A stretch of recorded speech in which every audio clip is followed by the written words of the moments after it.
السلام علیکم ورحمۃ اللہ وبرکاتہ۔ نحمدہ ونصلی علی رسولہ الکریم، اما بعد۔ آپ میں سے کتنے لوگ ایسے ہیں جنہوں نے کبھی ہوائی جہاز میں یا ٹرین میں سفر کیا ہو؟ ہاتھ اٹھا دیں۔ ہوائی جہاز ہو یا ٹرین ہو، کبھی سفر کیا ہو؟ کبھی ایسا ہوا ہے کہ آپ ہوائی جہاز یا ٹرین میں بیٹھے ہوں اور آپ نے پہلے جا کر پوچھا ہو کہ بھائی یہ بتائیں کہ پائلٹ کا ذرا تعارف کرا دیں، یا گاڑی چلانے والے کا ذرا تعارف کرا دیں، کون ہے، اس نے کہاں سے پڑھا ہے، اس کے بعد جہاز چلانے کا یا ٹرین چلانے کا کتنے سالوں کا تجربہ ہے؟ کبھی کسی نے ایسا کوئی سوال کیا ہے جہاز یا ٹرین میں بیٹھتے ہوئے؟ اگر کوئی شخص جا کے یہ سوال کرے تو اس کو کیا جواب ملے گا؟ اس کو جواب یہ ملے گا کہ یہ رہا دروازہ، اگر آپ نے بیٹھنا ہے تو بیٹھیں، جانے تو جائیں، ان سوالوں کے جواب ہم نہیں دیتے۔ اب آپ سوچیں کہ جو ہوائی جہاز میں بیٹھتا ہے اور ہوائی جہاز 30,000 35,000 36,000 فٹ کی بلندی پر ایک جگہ سے دوسری جگہ جاتا ہے، ہمیں نہیں معلوم کہ جہاز کو چلانے والا پائلٹ کا ہمیں نام بھی نہیں پتا ہوتا، ہم نے اس کی شکل بھی نہیں دیکھی ہوتی، اس کے بارے میں ہم کچھ نہیں جانتے، اس کا تجربہ کیا ہے، اس کی صحت کیسی ہے، اس کی سوچ کیسی ہے، لیکن اس کے باوجود ہم خود بھی اور اپنے چاہنے والوں کو یا اپنے جاننے والوں کو بھی اس لوہے کے باڈی کے اندر بٹھا دیتے ہیں، اور وہ پائلٹ یا وہ ٹرین کا ڈرائیور اس کو کتنی تیز سپیڈ میں یا ہواؤں میں فضا میں لے کے ادھر سے ادھر چلا جاتا ہے، اور ہمیں اس پہ پورا اعتبار ہوتا ہے کہ اگر ہم کراچی سے بیٹھے ہیں اسلام آباد جانے کے لیے تو اگلے 1.5 سے 2 گھنٹے میں ہم اسلام آباد پہنچ جائیں گے انشاءاللہ خیریت سے، اور بڑے ہنسی خوشی سے لوگوں سے ملتے ہوئے اس جہاز میں بیٹھتے ہیں۔ کچھ لوگ جہاز میں سو جاتے ہیں، کچھ کھانا کھاتے ہیں، کچھ گانے سنتے ہیں، کچھ کرتے ہیں اور اپنی منزل پہ اتر جاتے ہیں۔ ہمیں کوئی فکر، کوئی غم، کوئی پریشانی نہیں ہوتی، جبکہ پورے چانسز ہیں کہ جہاز کریش ہو جائے،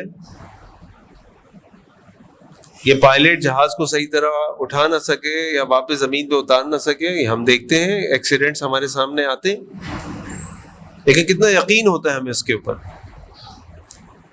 لیکن جب یہ معاملہ چلا جاتا ہے اللہ رب العزت کی ذات کے اوپر اور ہماری زندگی کے اوپر، تو ذرا سا ہماری زندگی میں ذرا سا کوئی جھٹکا لگ جائے، ذرا سا ہم اپنی مرضی کے مطابق وہ حاصل نہ کر سکیں جو ہم حاصل کرنا چاہ رہے تھے، تو فوراً ہم اللہ تعالیٰ کے بارے میں بدگمانی کرنا شروع کر دیتے ہیں۔ اللہ تعالیٰ کے بارے میں ہمیں خراب خیال آنے شروع ہو جاتے ہیں، بدگمانی شروع ہو جاتی ہے، جبکہ اللہ رب العزت تو یہ کہتے ہیں انا عند ظنی، میں تو اپنے بندے کے گمان کے مطابق ہوں، جیسا وہ میرے ساتھ گمان کرے گا ویسا میں اس کو دوں گا۔ اللہ کے نبی صلی اللہ علیہ وسلم کے حدیث میں فرمایا، اللہ تعالیٰ فرماتے ہیں انا عند ظنی عبدی بی، میں اپنے بندے کے گمان کے مطابق ہوں، اگر وہ میرے ساتھ اچھا گمان کرے گا فلاح تو اس کے لیے اچھا ہوگا، اگر وہ میرے ساتھ برا گمان کرے گا فلاح تو اس کے لیے برا ہوگا۔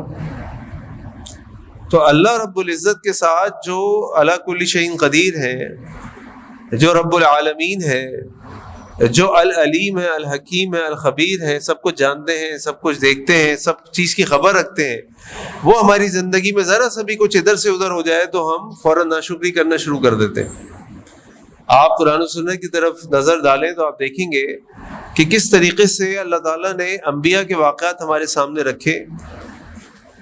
ابراہیم علیہ السلام کو اللہ تعالیٰ نے حکم دیا کہ اپنی بیوی اور اپنے چھوٹے سے بیٹے کو جو بڑھاپے میں پیدا ہوا اس کو جا کے مکہ کی وادی میں چھوڑاؤ۔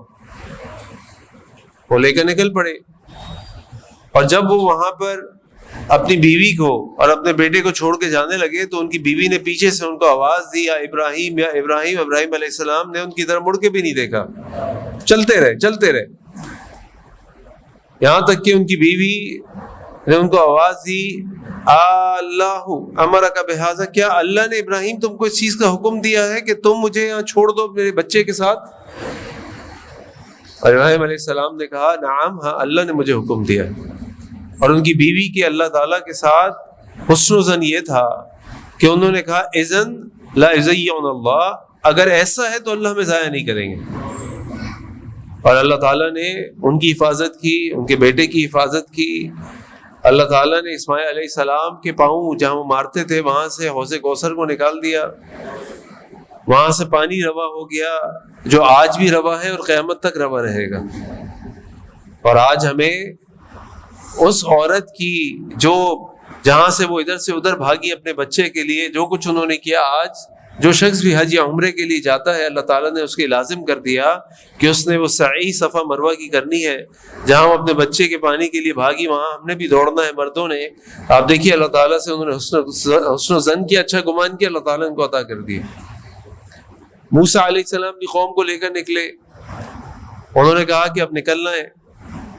وہ دریا کے پاس پہنچے، پیچھے سے یا بلکہ ایک جگہ پہنچے تو پیچھے سے بنو اسرائیل فرعونی آ رہے تھے اپنی فوج کو لے کے. تو اللہ تعالیٰ نے اس منظر کو قرآن کریم میں قلم بند کیا. فرمایا فلما ترى الجمعان، اور جب دونوں گروہوں نے ایک دوسرے کو دیکھا، قال اصحاب موسیٰ، تو موسیٰ علیہ السلام کے لوگوں نے کہا ان لمدرکون، موسیٰ آج تو پکڑے گئے، آج تو مارے گئے، موسیٰ آپ نہیں بچ سکتے کیونکہ یہ تو اتنی مضبوط طاقتور فوج ہے ہمارے پاس، سامنے ہم ان سے کیسے بچیں گے. اور موسیٰ علیہ السلام نے ان سے کہا، کیا کہا، ان معی ربی سیہدین، ہمارا رب ہمارے ساتھ ہے، وہ ہمیں راستہ دکھائے گا.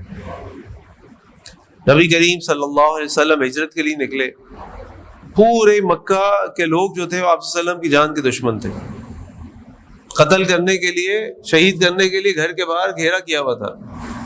اللہ تعالیٰ کے حکم سے نکلے اور جا کے ابو بکر صدیق رضی اللہ عنہ کے ساتھ غار ثور میں جا کے انہوں نے قیام کیا.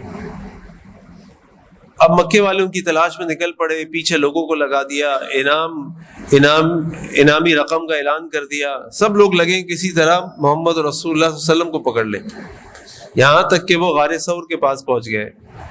اور جب ابو بکر صدیق رضی اللہ عنہ نے ان کے پاؤں دیکھے کہ یہ تو ہمارے سر پہ آ گئے، اللہ کے نبی صلی اللہ علیہ وسلم اگر نیچے دیکھ لیا تو ہم کیا کریں گے.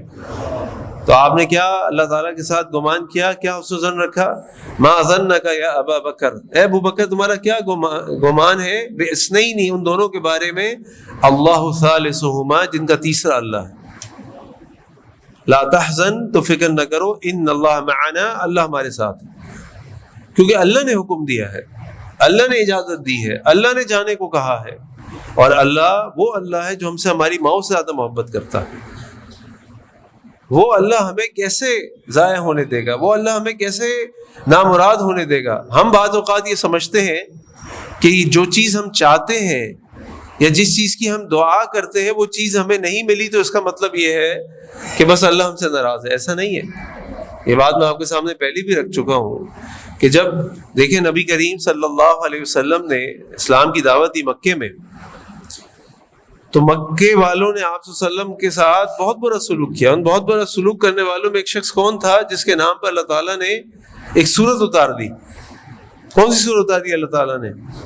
سورہ لہب. کون تھا ابو لہب؟ اللہ کے نبی صلی اللہ علیہ وسلم کا چچا، سگے چچا. آپ کے خیال میں اللہ کے نبی صلی اللہ علیہ وسلم جو پوری دنیا کو اسلام کی دعوت دے رہے اپنے چچا کے لیے دعا نہیں کرتے ہوں گے اللہ سے، اللہ میرے چچا کو بھی ہدایت دے دے، اللہ میرے چچا کو اسلام کی دولت دے دے؟ لیکن اللہ رب العزت کو منظور نہیں تھا. اللہ رب العزت العلیم ہے، اللہ رب العزت الحکیم ہے.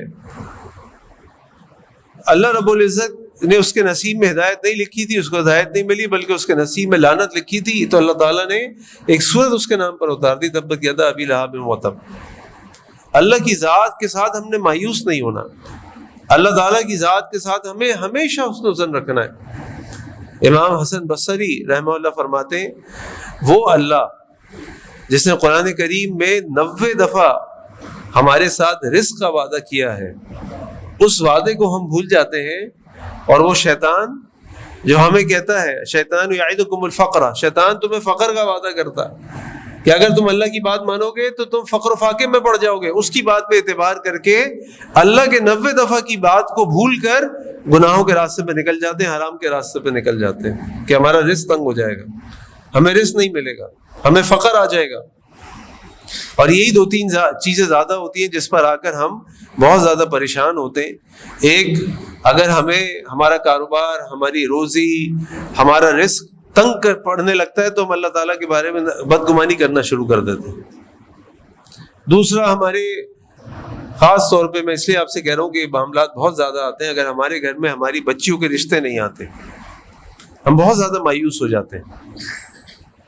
اور تیسرا یہ کہ جو کہ بدترین مایوسی ہے وہ یہ کہ انسان اللہ تعالیٰ کی ذات سے اتنا نا امید و مایوس ہو جاتا ہے کہ وہ اگر گناہ کرنے لگتا ہے تو وہی سوچتا ہے کہ نہیں اب تو میرے لیے کوئی معافی نہیں، اب کرو جتنے گناہ کرنے، میں نے تو جہنم میں جانا، میں نے اتنے گناہ کر لیے کہ بس اب تو میرے پاس کوئی راستہ نہیں۔ سلف صالحین میں سے کسی نے کسی جگہ لکھا کہ ایک ٹھیلے والے نے اپنے ٹھیلے کے اوپر ایک تختی لگائی ہوئی تھی اور اس پر اس نے لکھا تھا کیف اخاف الفقر وانا عبد الغنی، میں کیسے فقر کا خوف کر سکتا ہوں جبکہ میں الغنی کا بندہ ہوں۔ مجھے کیسے اس بات کا خوف ہو سکتا ہے کہ میرا رزق ختم ہو جائے گا، مجھے رزق نہیں ملے گا، مجھے روزی نہیں ملے گی، جبکہ میں عبد الغنی ہوں، اللہ الغنی کا بندہ ہوں۔ ایک سلف صالحین میں سے کسی نے لکھا کہ میں 20 سال سے اللہ تعالیٰ سے ایک چیز کے لیے دعا کر رہا ہوں، 20 سال سے اللہ نے 20 سال سے مجھے وہ چیز عطا نہیں فرمائی، اور میں نے اللہ تعالیٰ سے 20 سال سے دعا کرنی نہیں چھوڑی، کیونکہ مجھے اللہ تعالیٰ سے حسن الظن ہے، مجھے اللہ تعالیٰ سے حسن الظن ہے۔